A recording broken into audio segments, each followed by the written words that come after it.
Hello bachcho, let's read the question. Which of the following nitrate salt solution neither produce precipitate with excess NaOH nor with excess NH4OH solution? Option A, AlNO3 whole thrice. Option B, ZnNO3 whole twice. Option C, CrNO3 whole thrice. And option D, PbNO3 whole twice. So, question में क्या कह रहा है कि इनमें से कौन सा नाइट्रेट सॉल्ट सोल्यूशन है जिसको अगर हम एक्सेस NaOH और एक्सेस NH4OH सोडियम हाइड्रोक्साइड और अमोनियम हाइड्रोक्साइड इन दोनों में से दोनों से जब रिएक्ट कराते हैं तो हमें प्रेसिपिटेट नहीं मिलता है। सो हम क्या करते हैं, हमारे गिवन जितने भी नाइट्रेट है इनका रिएक्शन देखते हैं दोनों सोल्यूशन के साथ। सबसे पहले हमारे पास aluminium nitrate AlNO3 whole twice, पहले हम इसे रिएक्ट करा रहे हैं NaOH के साथ। तो जब ये NaOH के साथ रिएक्ट करता है तो फॉर्म करता है AlOH होल ट्राइस, एल्यूमिनियम हाइड्रोक्साइड, जो कि प्रेसिपिटेट है। बट जो कि क्वेश्चन में गिवन है कि एक्सेस में अमोनिया है तो ये क्या करता है, फर्दर NaOH के साथ रिएक्ट कर जाता है। सॉरी, क्वेश्चन में गिवन है कि एक्सेस में सोडियम हाइड्रोक्साइड है तो फर्दर ये NaOH के साथ रिएक्ट कर जाता है और फॉर्म करता है NaAlOH होल 4। और ये जो कॉम्प्लेक्स मिला ये सॉल्यूबल है। अब हम इसका रिएक्शन देखते हैं NH4OH के साथ।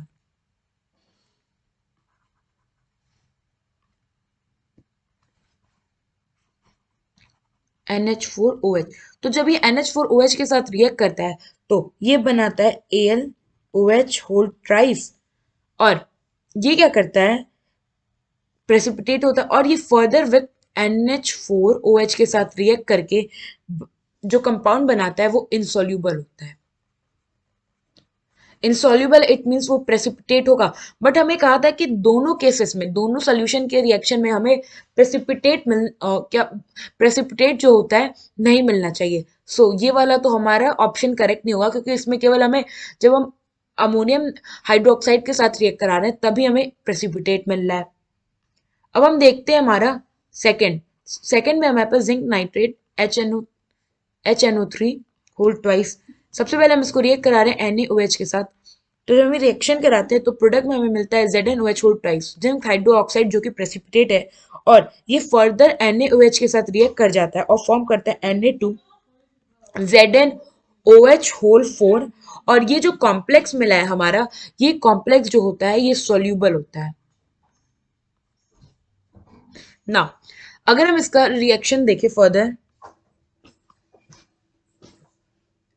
इसका हम रिएक्शन अगर देखें आपका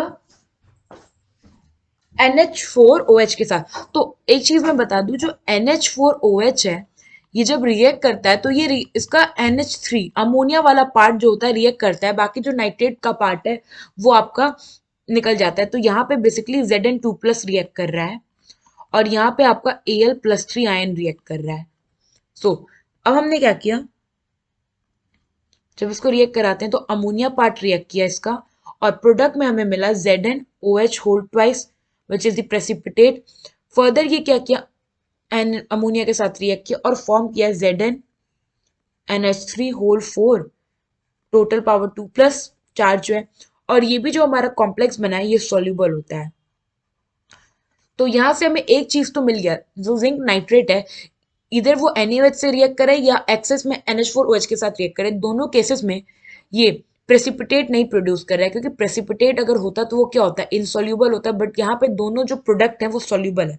now third is CrNO3 whole thrice, chromium nitrate. जब इसमें NaOH डालते हैं तो ये फॉर्म करता है CrOH होल थ्राइस जो कि प्रेसिपिटेट है और फर्दर NaOH के साथ ये रिएक्ट करके फॉर्म करता है NaCrOH होल 4। और ये जो कॉम्प्लेक्स आता है ये हमारा सॉल्यूबल होता है ना। अब हम इसका फर्दर रिएक्शन देखें with an ammonia NH3 part, तो यहाँ पे रिएक्ट कर रहा है हमारा Cr+3 क्रोमियम आयन और ये फॉर्म करता है CrOH होल थ्राइस प्रेसिपिटेट। और फर्दर जब ये अमोनिया के साथ रिएक्ट करता है तो ये फॉर्म करता है CrNH3 होल 6 3+। और ये जो कॉम्प्लेक्स बना है ये भी सॉल्यूबल है। तो आप देख सकते हो कि इस क्रोमियम नाइट्रेट के केस में भी जब हम उसे इधर एक्सेस सोडियम हाइड्रोक्साइड या एक्सेस अमोनियम हाइड्रोक्साइड के साथ रिएक्ट करा रहा है, हमें कोई प्रेसिपिटेट नहीं मिल रहा है क्योंकि दोनों एंड प्रोडक्ट सॉल्युबल है। सो ये भी हमारा क्वेश्चन के रिस्पेक्ट में करेक्ट ऑप्शन होगा। Now fourth is PbNO3 whole twice lead nitrate.